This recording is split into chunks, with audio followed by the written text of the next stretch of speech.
एक बार महात्मा बुद्ध एक गांव से होकर गुजर रहे थे।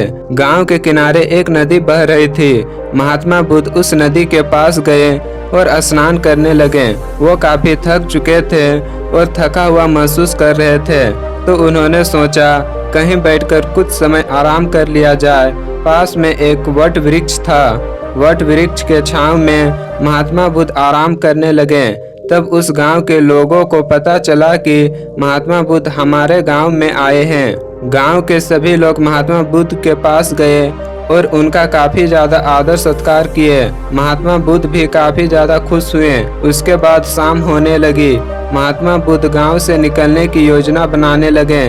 तभी गांव के सभी लोग महात्मा बुद्ध से हाथ जोड़कर विनती किए कि आप इस गांव में कुछ दिन तक रुक जाइए।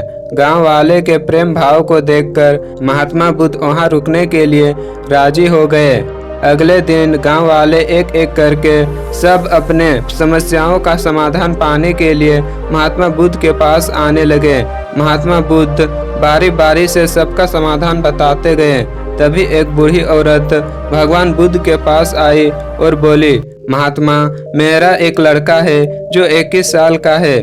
उसकी एक बहुत ही बड़ी परेशानी है। वो किसी भी काम को सही समय पर नहीं करता। हमेशा छोटी छोटी बातों को अपने आलस्य में डालकर उसे टाल देता है। अगले दिन महात्मा बुद्ध गांव के बच्चों को शिक्षा दे रहे थे।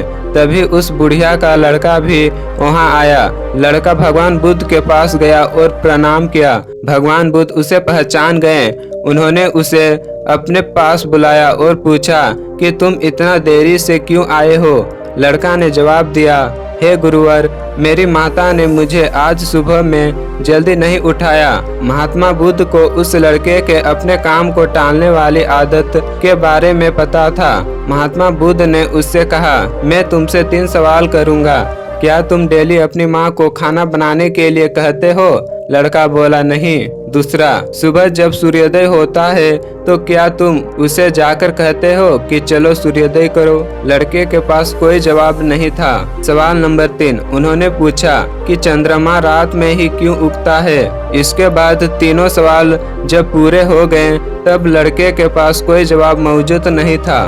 तब महात्मा बुद्ध ने मधुर स्वर में बोला, बालक, अपना काम सही समय पर करना चाहिए और खुद उसके साथ ही खुद का काम खुद करना चाहिए। जिस प्रकार इतना बड़ा सूर्य अपना काम खुद सही समय पर करता है, इसी प्रकार तुम भी अपना काम खुद करो और वह भी सही समय पर। इस बात को सुनकर बालक महात्मा बुद्ध के चरणों में गिर गया। महात्मा बुद्ध ने उसे आशीर्वाद दिया और वह आगे चलकर बालक बड़ा ज्ञानी व्यक्ति बना। इसलिए मैं भी आपसे कहना चाहता हूँ कि अगर आपके अंदर टालने की वो आदत है तो आप एक बार सोचिए कि क्या सूर्य को आप कहने जाते हैं कि सुबह चलो, या फिर अपने माँ को आप कहते हैं कि सुबह में खाना बनाओ? नहीं ना, क्योंकि वह उन लोगों को पता है कि जिसका जो काम है उसे खुद करना पड़ेगा। तो आपका भी जो काम है वो अपने काम से करिए और अपनी सही समय पे करिए, ताकि आपका भी जो काम है वो सही समय पर हो सके।